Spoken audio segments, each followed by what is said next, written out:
देखिए, प्रत्येक महीने की अमावस्या बहुत ही महत्वपूर्ण होती है, लेकिन सोमवती अमावस्या का तो विशेष महत्व होता है। सोमवती अमावस्या को पुराणों में महापर्व कहा गया है, क्योंकि इस अमावस्या पर किए गए स्नान दान से महापुण्य मिलता है। सोमवती अमावस्या पर पूजा पाठ, व्रत, दान, स्नान का विशेष लाभ होता है और उसमें भी मौन रहकर स्नान करने का सर्वश्रेष्ठ महत्व होता है।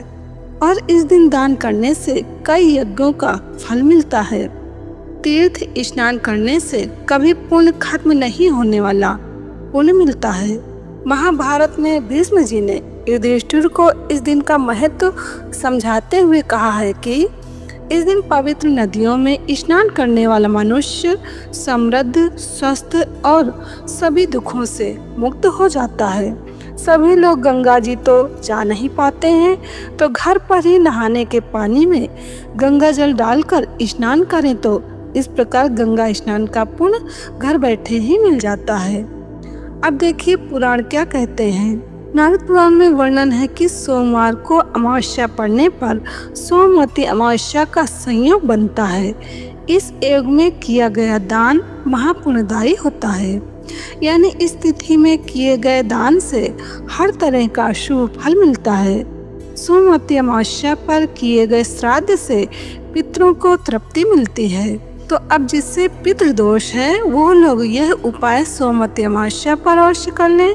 पीपल वृक्ष में पितरों और सभी देवताओं का वास माना गया है, इसलिए सोमवती अमावस्या के दिन जो दूध में पानी और काले तिल मिलाकर सुबह पीपल वृक्ष को जल चढ़ाते हैं या फिर जब सोमवती अमावस्या लगती है उस समय यह प्रयोग करते हैं तो उन्हें पितृदोष से मुक्ति मिल जाती है। इसके बाद पीपल की पूजा और परिक्रमा करने से सभी देवता प्रसन्न होते हैं। ऐसा करने से हर तरह के पाप भी खत्म हो जाते हैं। ग्रंथों में बताया गया है कि सोमवती अमावस्या के दिन पीपल की परिक्रमा करने से महिलाओं का सौभाग्य भी बढ़ता है, इसलिए शास्त्रों में इसे अस्वस्थ प्रदक्षिणा व्रत भी कहा गया है। तो इस प्रकार पितृदोष से मुक्ति पाने के लिए इतना कर लें, शुभ लाभ होगा। अब जिसे धन धान पैसा चाहिए वो लोग ये उपाय कर लें। तो क्या करना है, 16 फरवरी 2026 सोमवार को शाम 5:34 से 17 फरवरी सूर्योदय तक सोमवती अमावस्या है।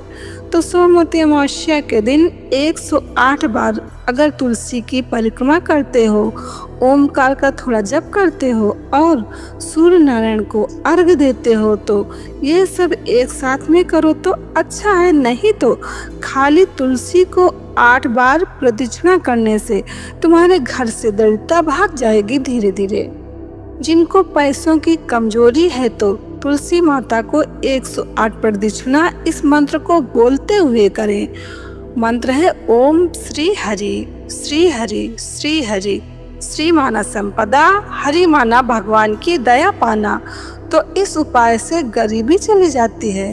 तो अब जिसे लगता है कि मेरे घर परिवार में नकारात्मक प्रभाव का प्रभाव है तो सोमवती अमावस्या के दिन या फिर प्रत्येक महीने की अमावस्या के दिन यह उपाय कर ले। अगर घर परिवार में नकारात्मक प्रभाव है तो घर में अच्छा नहीं लगता, मन विचलित रहता है, यह उपाय कर ले तो करना क्या है, घर में हर अमावस्या अथवा हर 15 दिन में पोछा लगाते समय पानी में खड़ा नमक, और नमक भी कितना ले, 1 लीटर पानी में लगभग 50 ग्राम खड़ा नमक डालकर पोछा लगा लें। इससे नकारात्मक प्रभाव, नेगेटिव एनर्जी घर से चली जाएगी। अथवा तो खड़ा नमक के स्थान पर गोजन अर्क भी डालकर पोछा लगा सकते हैं। ऐसा करने से घर से नकारात्मक प्रभाव धीरे धीरे किनारा कर लेगा। ये छोटे छोटे उपाय हैं लेकिन फायदा होता है, कर लेना चाहिए। ध्यान देने की बात है, जब भी अमावस्या हो, चाहे वो किसी साधारण दिन हो या फिर सोमवार के दिन हो, विष्णु पुराण में वर्णन है कि अमावस्या के दिन वृक्ष, लता आदि को बिल्कुल भी नहीं तोड़ना चाहिए। जो अमावस्या के दिन वृक्ष काटता है अथवा तो उसका एक पत्ता भी तोड़ता है तो उसे ब्रह्म हत्या का पाप लगता है। जब भी अमावस्या आए इस बात का जरूर परहेज करना चाहिए कि चाहे प्रत्येक महीने की हो या सोमवती अमावस्या हो, अमावस्या के दिन किसी की कोई भी वस्तु नहीं खाना चाहिए, क्योंकि अमावस्या के दिन किसी का कुछ खाने से 1 महीने का संचित पुण्य उस वस्तुदाता को मिल जाता है, इसलिए परहेज करना चाहिए। अब अमावस्या पर पितरों की सद्गति के लिए क्या कहते हैं पुराण, यह भी समझ लेते हैं। तो गरुड़ पुराण के अनुसार अमावस्या तिथि पर पितरों के निमित्त तर्पण करने से व्यक्ति के जीवन में व्याप्त सभी प्रकार के संकटों से मुक्ति मिलती है, साथ ही घर में सुख समृद्धि और मंगल का आगमन होता है। और श्रीमद् भगवद गीता में भगवान श्री कृष्ण जी ने स्वयं कहा है कि अमावस्या के दिन जो मनुष्य भगवद गीता के 7वें अध्याय को पढ़कर सूर्य भगवान को जल में तिल डालकर अर्घ्य देता है पितरों की सद्गति के लिए, तो उसके पितृ संतुष्ट रहते हैं, जिससे घर परिवार में एकता रहती है और घर धन धान्य से परिपूर्ण रहता है। और सोमवती अमावस्या के दिन करने से तो विशेष लाभ मिलता है। अमावस्या के दिन घर में सुख शांति और धन लाभ के लिए इन मंत्रों को बोलते हुए हवन करना चाहिए। मंत्र है, सर्वप्रथम गणेश भगवान और गुरु जी का स्मरण करें, तत्पश्चात इन मंत्रों से हवन कर लें।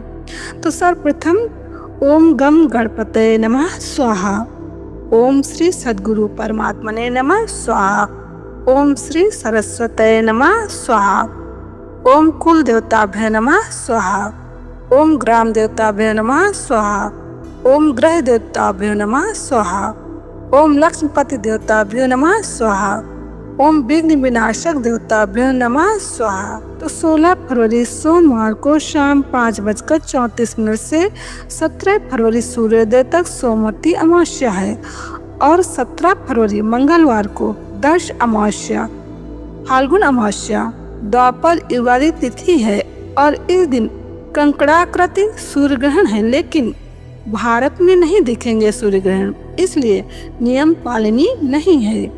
तो ध्यान दीजिए, जो सोमवती अमावस्या का लाभ लेना है वो आप 16 फरवरी सोमवार को शाम 5:34 से 17 फरवरी सूर्योदय तक लीजिए। लेकिन जो पितरों के निमित्त दान करना है या हवन करना है और श्रीमद् भगवद गीता का पाठ करके सूर्य भगवान को अर्घ देना है, तो वो सब कुछ आप सोमवती अमावस्या के दिन यदि नहीं कर पा रहे हैं तो 17 फरवरी मंगलवार को आराम से कीजिए।